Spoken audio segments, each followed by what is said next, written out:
ધંધુકાના છસિયાણામાં તલાટીનો આતંક। મકાન આકારણી મુદ્દે અરજદારોનો મોબાઈલ તોડી નાખ્યાના આક્ષેપ સાથે મામલો પોલીસ સ્ટેશને પહોંચ્યો। જ્યાં અમદાવાદ જિલ્લાના ધંધુકા તાલુકાના છસિયાણા ગામમાં ગ્રામ પંચાયતના તલાટી અને અરજદાર વચ્ચેનો વિવાદ હવે પોલીસના ઉંબરે પહોંચ્યો છે। છસિયાણાના રહીશ રૂપસંગભાઈ ટિમ્બલને ગંભીર આક્ષેપો કર્યા છે કે પોતાના મકાનની આકારણીમાં સુધારો કરવા માટે છેલ્લા 25 દિવસથી તલાટીના ધક્કા ખાવા છતાં વહીવટી તંત્ર પ્રક્રિયાના નામે તેમને હેરાન કરી રહી છે। તાલુકા વિકાસ અધિકારીએ સૂચના આપી હોવા છતાં જ્યારે અરજદારે 27 માર્ચના રોજ પંચાયત કચેરીએ જઈ કાર્યવાહી અંગે પૂછ્યું ત્યારે તલાટી લાલ ગુમ થઈ ગયા હતા।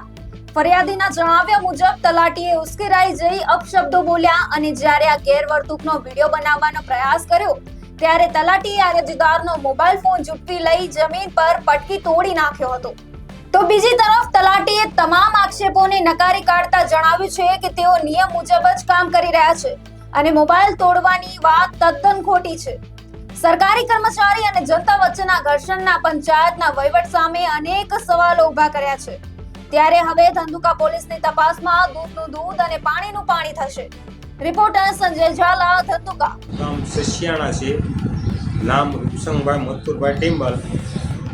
કાલે પંચાયત ઓફિસ સસિયાણા હું ગયેલો ખુલ્લા પ્લોટની આકારણી કઢાવવા। તો વારંવાર તલાટી એવું કહે છે કે મીટિંગ થાય ત્યારે નીકળશે। વારંવાર એવું કહે છે તો અમે 5 થી 7 ધક્કા ખાતા, એ છતાં અમે અમારી સેફટી માટે પછી વિડીયો ચાલુ કર્યો તાકે તમે વિડીયો કેમ ચાલુ કર્યો એમ કરી ઉશ્કેરાઈ જતા ગાળ્યું દે કે ટાંગા ભાંગી નાખીએ આવી ધમકી આપી। પછી 5 ફેર ફોન પસાડીને ફોડી નાખ્યો, પછી બીજો ફોન પણ ફોડી નાખેલ છે। તો આની યોગ્ય રીતે ધંધુકા પોલીસ સ્ટેશન તપાસ કરે।